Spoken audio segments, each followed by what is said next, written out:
Thank you all for coming. This is a real pleasure for me.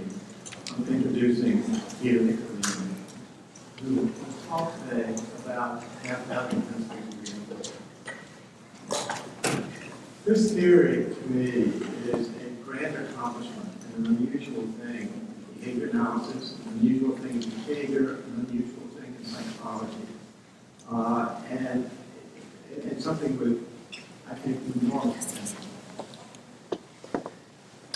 It is a theory of behavior that is derived from three basic principles, three basic common sense principles. Events take place in time, consequences matter, and the concept of coupling, or the idea that events, in a sense, compete with each other for credit for the reinforcement. Where more recent ones are privileged, or more privileged. This is going to account for enormous aspects of behavior, many aspects of behavior. Peter derived lovely ratio behavior, and especially the rate of progressive ratio. So we will hear today, we will have two sessions devoted to this today. The first one will be Peter talking about the theory and how it has evolved, an introduction to how it's evolved. Then after this, in the same room, there will be another session on the spirit of the SQAB tutorials, in which three people, Brent Kaplan, John Michael Felgen, and myself, will talk about either how it has been applied or how it might be applied. So just some practical applications of this elegant theory. So with that, Peter.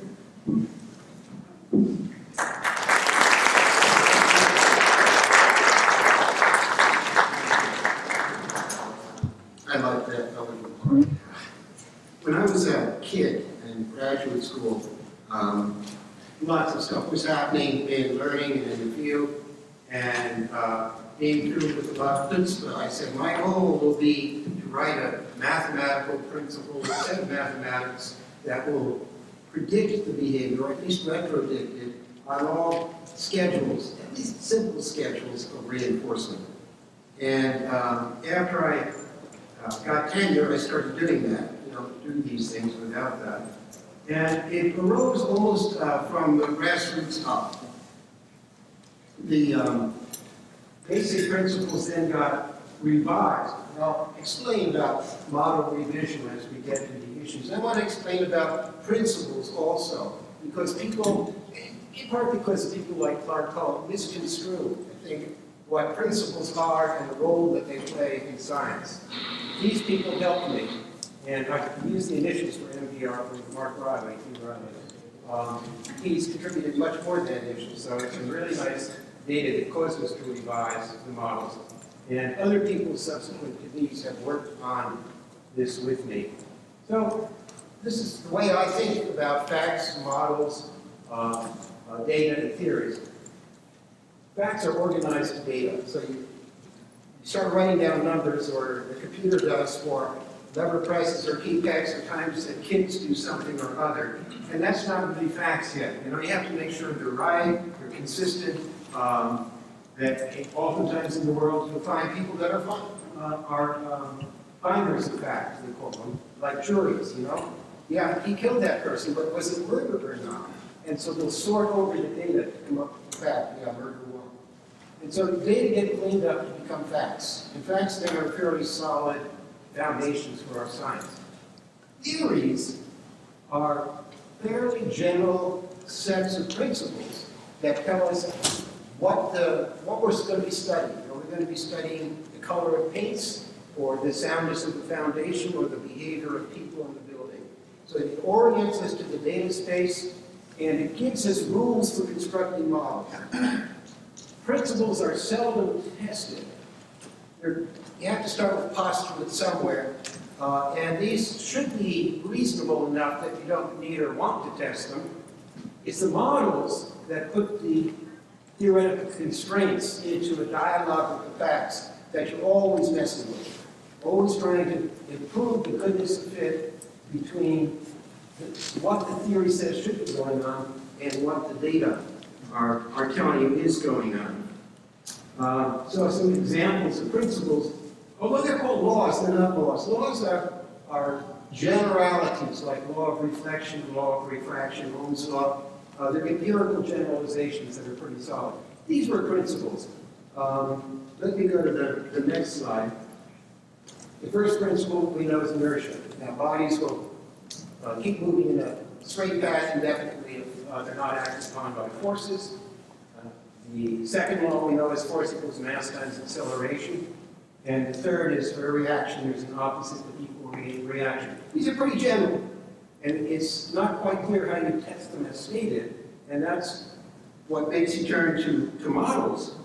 And again, you're not so much testing them, but models are what does connect the theoretical statement or principles. It makes you decide whether you want to go with Darwin's theory of evolution, or whether you prefer Wallace's or whatever.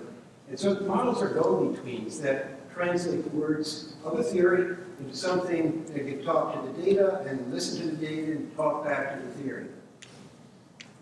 And the talk can be hopefully better than yes or no. It can be proportion of variance accounted for, or some other metric like that, or AIC when comparing models.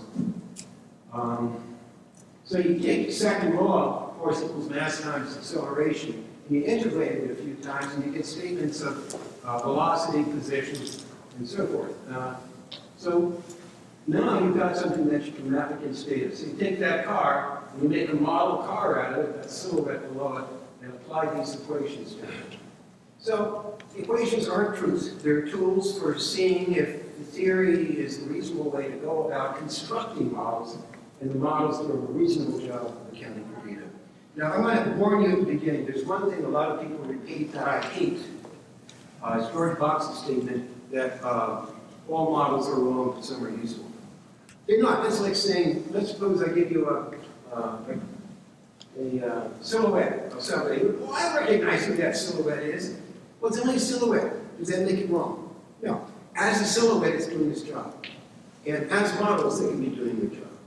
And to characterize them as wrong is, I think, a calamity on what models are or should be understood to be. They're not supposed to. The only map that's perfect is the thing itself, or Zipski. And so this is what we work with. This is the lifeblood of science. It's forming models, whether they're mathematical or verbal. So the data that laid the foundations for my first principle of reinforcement were thanks to Joel Myerson, who was in my lab and had a bunch of floor panels built up. And he didn't get around to using them right away, so I said, hey, you're not using those, can I borrow them for a little while? Well, yeah, what was he going to say? And so I put these floor panels in and did one of the simplest experiments possible, is just fed the animal without requiring it to do anything in what's called a fixed time, or FT schedule. And here we show you the results of FTs, with food coming every 25 seconds, 60 seconds, on up to 400. Curve at top is the 25-second feeding. And I made the x-axis proportional, and the y-axis is responses per minute on these floor panels. You'll notice some orderliness in behavior. I was struck by it. And when I say orderly data, it just calls out the modeling instinct in me. And so there are two things about modeling these data. And one is the models of the data, and the other is the implications of a parameter in that model. So you see the increase, fairly rapid increase, and I think that's due to animals, in this case pigeons, getting their heads out of the hopper and looking around to see if there's any more grain. And then if there's not, they start moving around. You watch them, that's sort of what they're doing. And the right tail comes down because I didn't feed them within 5 seconds of floor panel movement. And so they're learning time in the interval, and they have to slow down if they're going to get fed. So that's the model of the process. I just said that, well, let's assume this increase is an exponential interval curve, we call it. That's the 50 times parenthesis dashed curve going up to some here to a value of 50. So you go off to the right all the way and you hit 50. And the curve coming down is another exponential from the same asymptote with a slightly longer time constant. So it's slower. And that generates the curves through those data. And those are interesting. But once drawn, what do you want to say about them? I did lots of experiments showing how to move them around, but what I found most interesting are the asymptotes. The A value that in the cartoon is 50. You see, as food feeding gets faster, the curves rise. And if you plot the value of A recovered from those fits, from this and another study at shorter intervals, you get those data that follow a straight line, with A being the asymptote, the height of the thing, and R being the reinforcement per minute on the x-axis. Very orderly. And in order to decompress the data, they're in double log coordinates in the inset. Oops. So that inspired the first principle. That arousal, or the asymptote, is proportional to the rate of reinforcement. So you could say, simply, reinforcement excites or periodic feedings, or pies, as Billy would say, excite organisms, and he'd call it induction. It's the same thing, I think. And behaviorist response rate is a function of reinforcement rate. And to be much more precise in math, arousal, essentially potential for maximum response rate, is proportional to the rate of reinforcement. And I call the little a specific activation, and it's coefficient of rate of reinforcement. And it does things like make the units right, but also it changes as a function of satiation of the animal. If animal is satiated for that particular reinforcer, it's not going to be very excited by it. And so that carries the... Now why is that curve so beautifully straight and perfect? You know what? That calls out for another hypothesis about behavior. Hypotheses are models. Not all hypotheses are models, but you can construe most of them as models. So I did a simpler experiment where we wanted to understand it, go as simple as possible. I put the animals in a box with those panels on it and left them in there 5-10 minutes. And then I fed them once for a second feeding. And then I left them in there for 15 minutes and took them out. Tough experiment to program, I'll tell you. About 4 or 5 pitches in each of those curves, and I offset them to the top. And that's a logarithmic axis on the y-axis and linear on the y-axis, and a linear scale on the x. So what kind of curve does it make with those?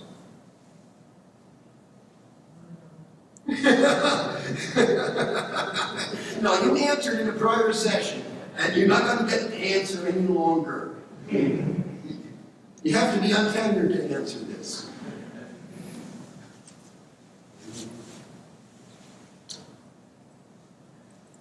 Is it a power function? No. Is it a linear function? No. It's linear in these coordinates. It makes exponential decay. Exponential decay. Well, that's familiar. A lot of things decay exponentially. It's the simplest model. Like, the maximum entropy model, for those that know what that means, for a distribution of the positive line when you know the mean. And so there are interesting places that you get an indication of that. Let's suppose arousal accumulates. It adds up. It can be a little excited, it can be a little more excited, it can be a little more excited. And if it does that, then arousal will accrue according to what's called, Chris knows this, first-order kinetics. When drugs are passing out of your system exponentially, as many of them do, in first-order approximation, you keep dosing and you're going to get up to that asymptotic level of pretty much saturation for that level of drug. And so that was our notion.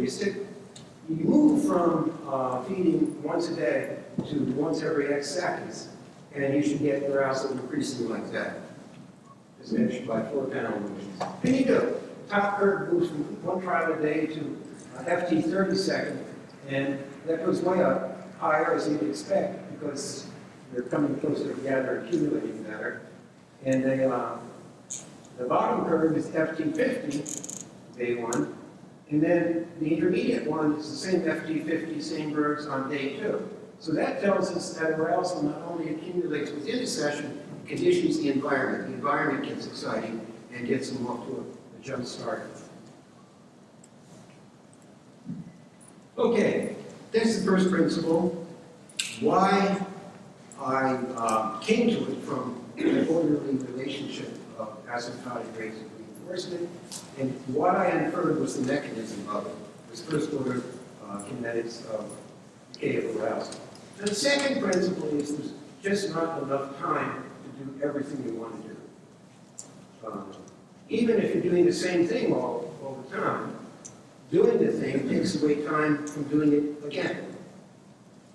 And so you can decompose a inter-response time, IRT, into, as traditionally done, the time between the beginning of one response and the beginning of the next. But that's not really an inter-response time, that's a response-response time. An inter-response time is the time between the end of one and the beginning of the other. We'll call that tau. And then the duration of the response is delta. So the rate of responding, traditionally, if this was all that mattered, would be 1 over delta plus tau. So, so my premise here is that we measure rates of responding in real time, 1 over IRTs, which is delta plus tau. But arousal, reinforcement in arousal drives behavior according to the time that's available for you. And so we know that if that's true, then tau is going to be 1 over arousal level, or 1 over AR. So put that in the third line. And then rearrange it a bit. Now you get the power to reduce behavior under time constraints equal to that equation on the bottom, which may look a little familiar to you. And if you, okay, this is what I just said, and I'm pointing at it. Rates of responding in real time, and this is what's driving it from the theory, and delta's down there because responses take time. So if you do simple substitutions for delta, which is how long it takes to make a response, 1 over delta, if that's how long it takes to make a response, the maximum response rate would be 1 over delta. And you can call that K. Make that substitution, and another one for R sub naught, and you come up with the equation at the bottom. Does anybody recognize that? Yes, there's a lot of heads nodding, but a lot of... I've noticed that people can't talk through masks. Have you noticed that? I think I heard a lot of people saying Bernstein's hyperbola, but it was very muted. But also, if this derivation is correct, it tells you that R sub O is going to get larger as the response becomes more cumbersome, like treadle or heavy lever. And also, it's going to be getting larger if A gets smaller. That's a specific application. So if you feed an animal a lot of food before the session, you're going to find this predicts that R sub O will increase. And it does. And Bernstein had other reasons for it. Other behaviors become more attractive than animal satiated from target response motivation. But this falls out of this just like so. So we're almost to the second principle. Oh, and this also gets you to my Callis-Menten equation, which I've left blank because Kristen knows. Now, I hope this is not true of you, to have your attention span dropping out yet. But in 10 or 15 minutes, it might be. Then just stand up and sit down and get your arousal going. And it'll be okay. So these are three tenets, okay? Arousal, temporal constraint. And I haven't talked about the third one yet. That's direction. Now, all these behaviors are aroused. What is the animal doing with it? Well, it's just doing whatever behavior gets induced by that particular biologically important event, that's what we would say, by that reinforcement. And if you watch them doing a lot of things that might be food-oriented in this kind of context, how do we move all of that behavior onto the kilo level, or at least some of it? So that's the third principle. that there's got to be a filter or a gate, and I call it the coupling coefficient, that ranges between 0 and 1, that moves the behavior onto the key. In one of the versions of this model that I went through in a tutorial, I treated all these as vectors. And so it was moving, so like speed is going fast in any direction, and velocity is going fast in one direction. So arousal gives you speed, and contingency to reinforcement mediate the coupling coefficient, aim this someplace or another, to one key or another, to one person, to one action or another.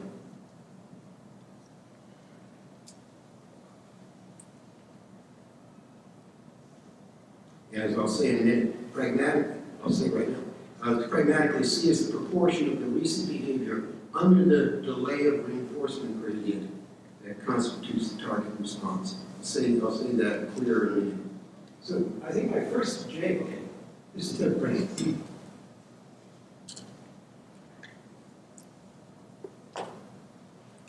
This last point, people of my age, whatever that is, not as old as you think, used to almost act as though reinforcing only affect the last response, or the last one or two. It's actually got a long tail, and can affect lots of responses. My first JAB article, I was wondering what the relationship between interval and ratio schedules were, what was driving it, and so I put a bunch of verbs on fixed ratio schedules of 25, 50, 75, 100, and write those column of circles. Notice these quaint graphs. Early JAB would take anything. And then I had other verbs yoked to them whenever the ratio bird got through the other bird would. And on the first set of data, I had a tandem requirement on an FT of 1, that makes it an FI. And it was yoked to the FR. You see response rates were lower than they were with the FR. So the leftmost 75 is lower than the little isolated 75 dot on the right. And then I said, no, let's increase the tandem requirement to 3 or 6 or 12. By the time I got to requiring 12 responses, no matter what the base schedule was, the animals had almost caught up with the birds that were needed. And I think if I had gone to 15 or so, I would really have captured that behavior all the way up, although they were different animals. So what does this tell me? It tells me that for at least 12 responses back, a reinforcer for these responses, the reinforcer is increasing the strength of those behaviors. And Charlie Catania had a nice paper pointing out that if the response 3 back was on the wrong key, let's say, and then you move over and hit the correct key, well, the reinforcement for the correct key is also going to strengthen that. And in point of fact, that's why people use changeover delay to avoid that kind of thing happening. It'll minimize it anyhow, whether or not it avoids it happening. So the theory is that there's this delay of reinforcement gradient that strengthens behavior over time, and the amount of area under that curve on ratio schedules tells you how many responses are going to be captured by that reinforcer. So for FR3, you'll see maybe the right third of the curve, the data under it are gathering strength. So the coupling coefficient for ratio schedules is very easy to draw. It's the area under the I'm assuming exponential decay. I've got good reasons for that assumption elsewhere, but I won't do it now. The longer the ratio, fixed ratio, the more of the behavior is going to capture the strength. Until it beyond 15 or so, FR15 is not going to strengthen respond anymore. For variable ratio, what you have to do is figure probabilistic reinforcement and for each response before, weighted by its delay. So you do a couple of intervals, and it actually turns out very simple, like a hyperbolic function of the number of responses on the variable ratio. So that gives you a slightly different curve. For ratio schedules, the schedule feedback function is very simple. It's the rate of reinforcement is proportional to the rate of responding divided by the number of responses that are necessary. So you take that schedule feedback function to tell us what the rate of reinforcement is. So the next line down are, I don't have the pointer, you can see it, an ultimate line there. It's got rate, that's our equation from earlier. So substitute the schedule feedback function in that, and you derive the general rule of pushing ratio schedules. It's a very simple little equation. It's a C, which is the coupling coefficient, which is different for FR and DR, not very, but different, divided by delta, less the number of responses over A, should govern behavior on ratio schedules. Here, so that you take the appropriate coupling coefficient. And it does. This was in the original paper. For pigeons, you see the top curve is typical of what you get on ratio schedules. For rats, slightly more curved, the same equation fits the data. Here, these are the lesion rats, like the short, small curve, epiphylatic hyperphagia. They like to eat a lot, but they sure didn't like to work for food. And so that was reflected in some of the parameters. Same story with the lesioned mice, the normals, the obese, and the lesioned. The normally obese and the ones that were lesioned and make them obese. And then Mazur did collected some nice data with rats with light, medium, or heavy levers, and that primarily affected delta as expected. So it saves the data, as we heard that in place. And variable ratio schedules, you notice it's slightly more curved, but similar data, and it's easily covered by the model. Now, VI schedules are interesting. Again, all of this is in the appendix of that 94, I guess it was 94 mathematical principles. And it comes out with a slightly modified version of Einstein's hyperbola. And the reason for that is when reinforcement is coming fast, they'll cut off the tail, and you'll not get as much miles per gallon out of every reinforcer, because just as the tail was going back, you hit some more responses, go on another reinforcer to sort of fraction side. The addition is only necessary at high rates of reinforcement. It's going to predict the hyperbola comes down again from the asymptote. And you see that in some data. I think Billy collected some data with that.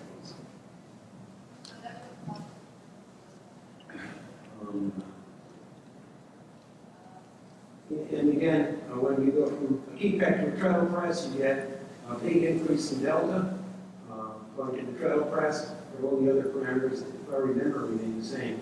You see the top curve does come down a bit because I'm using the whole equation. Lambda is the rate of decay of the short-term memory. Whether or not it was worth keeping that pattern according to the IWK criteria is another issue. But it's not the only data that looked like it coming down. And so on these other VI schedules, we see the same story played out with different number screens. Now, I'm not going to ask you to memorize all of these. Most of them have been tested. Joao was telling me the other day that he did use the VRL. I know it wasn't the VRL, but it was another one of these equations. A neat set of simulations he did it very well. I don't really believe what he was saying because he also showed that Willie Baum's schedule feedback function for integral schedules was better than mine. So there's something wrong with those simulations. This is clearly better than mine. So the left column shows the games that one can play by thinking through what reinforcement we're going to hit and how you manipulate it. But the right one is a more general statement on ratio of integral schedules. We saw the ratios, we saw both of these before, and those are correct the most general. They still have shortcomings, but they do fit the data very well. You change the quality of food. Pigeons prefer Milo, grain to milk, and they show that with a change in the value of the day. I forgot what was this goes in the second graph.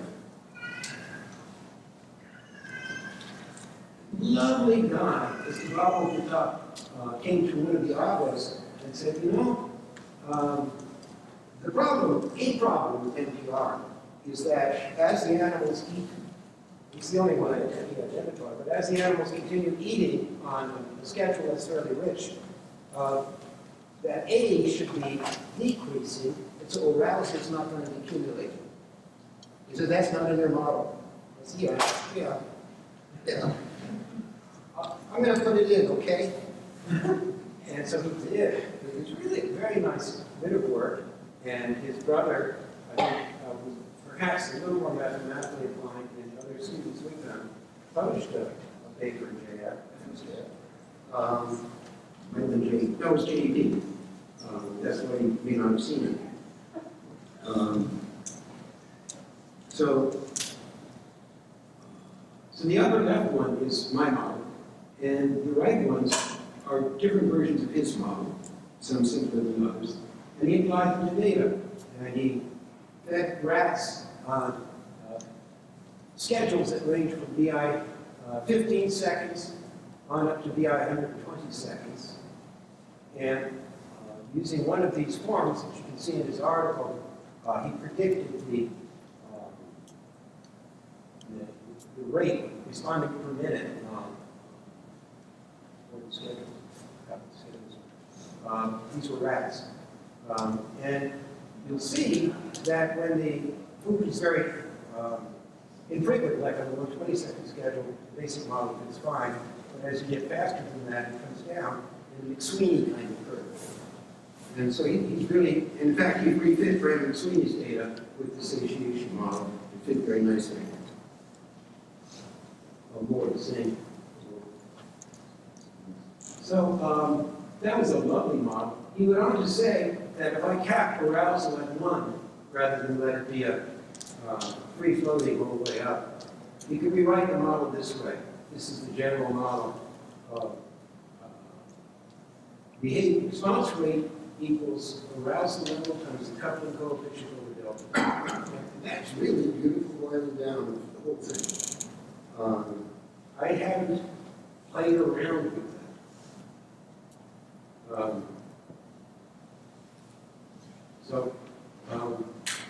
That is a sweet. And I was hoping that he would want to continue developing it, but he had to make a living. So theory of behavioral contrast is one of the more recent developments,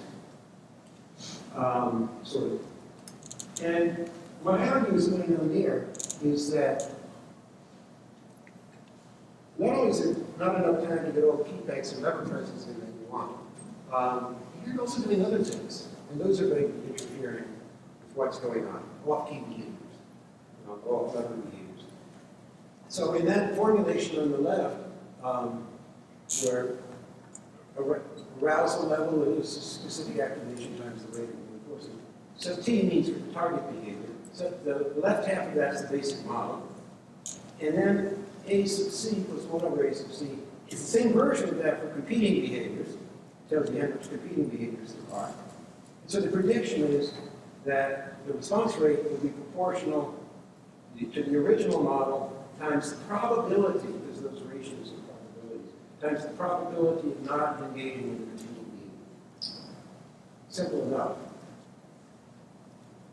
The key thing that predicts contrast is that competing behavior is not under the control of the stimuli as well as target behavior. You think of pigeons, they're pecking on a cue, and they're going to be looking at what hopefully they're pecking at. And on the other hand, when we're doing competing behaviors, stretching, scratching, they're not going to be under stimulus control. And so in making a transition from a rich context where there's lots of both target and competing behaviors to a lean context, a multiple schedule, perhaps extinction, what's going to happen is the target response is going to come under stimulus control faster than the So what you should see is a big contrast effect when you change components. I think these are Howey's data, Howey reference. A big contrast effect when you change components. And then in an exponential process, competing behaviors come under the control of the stimuli also. We essentially say, well, oh, it's green key now, what am I doing? And so the contrast is greatest when you switch it over and drops it off. So this gives you both the dynamic contrast that's observed as a function of time to the component, those are responses per minute. But also it gives you static, that is, you just measure the response rate in the 1 minute components. It'll predict that contrast. It also predicts that the longer the components are, the more the contrast effect will wash out. And so you're going to get the most contrast with short components. And I see that in other data sets as well. This is time to the component, and the response rate will only target responding was measured coming off of a low density, coming off a high density reinforcement scale, which is a low one. So it starts out with competing behavior is not shown, and the target response grows very nice. Those are all exponential based functions. And then this is Williams and students' data going through a session from scratch and watching contrast develop and go out. The model sort of gives that. Then a huge problem with the early models. They fit the data, but they didn't fit the data. They fit the overall response rate data, but they didn't predict pause time. And so it was merely a promissory note on a complete model. And so we developed a very simple model of pausing, and you can see the PRPs on the y-axis as a function of the number of responses from our data and ASIC's data. So the model captures the data. What is the model? It says that the denominator is the response rate that you expect under these conditions. But it's in the denominator, and the numerator is proportional to the number of responses that must be made. And the notion is the pausing rate is going to be an inverse function of rate of reinforcement. And n over that C over delta minus n over C gives you rate of reinforcement, and so 1 over that is 1 over rate of reinforcement, and the simple notion that pausing is proportional to the inter-food interval is what drove our model of pausing for these other data, key singles. It's really no new models here, no new parameters here. Then I've done an earlier version of the PR model, and Chris Bradshaw said, well, that's not really going to quite work. And so I'm not going to walk you through this, but if you use progressive ratio schedules, I've got a spreadsheet for it, and pseudocode in this paper. It's shifting now to say, well, it's simpler if we do everything in terms of the times, with response rate being 1 over the times. And there's no new parameters. It looks complex, but if you want to study it, you say, oh, that's obvious, sure. And so the notion is that pausing is a function of time between reinforcers, and others have shown that as well. We know that's true in steady state otherwise. And that response rate within follows the basic math model. And so here's some data from this paper, Bradshaw and myself, where he varied the amount of sugar water rat stop. The top curves, you look at the simplest of running response rates. After the animal stops pausing and starts responding, it predicts those running response rates, and that black symbols are the overall response rates. And what's nice about it, then, you can use it to diagnose, or maybe look at parameters. And TSO tells you how long they hang around wiping the lips and after consumption of the reward. The larger the reward, the more time that you're hanging it up. K is the asymptotic parameter, and it increases at Jack and Gal's amount of reinforcing magnitude. A is the specific activation. It should get bigger as the amount of reinforcement gets bigger. It does. And delta hardly changes at all. So the preeminent parameters behave well. And Chris then used them for checking out what mechanisms underlie the effects of drugs I can't even pronounce And it fit the data well, and we were able to make inferences about which parameters were affected by those drugs. We pursued other bits and pieces of the story. There are other ways to connect the same thing, the simulations nowadays. Charlie Catania did one of the earlier ones on schedules. He's got a reflex reserve theory that's very similar to this. Mr. Baum, in his dissertation, he hasn't published it, did a beautiful generative model. And my colleague, Federico, has also done generative models of these systems. So that's a wonderful way to explore what's going on. The basic theory probably needs to have a good cleaning and polishing, but it's got the right moments, I think, for what's going on. I think we have time for questions.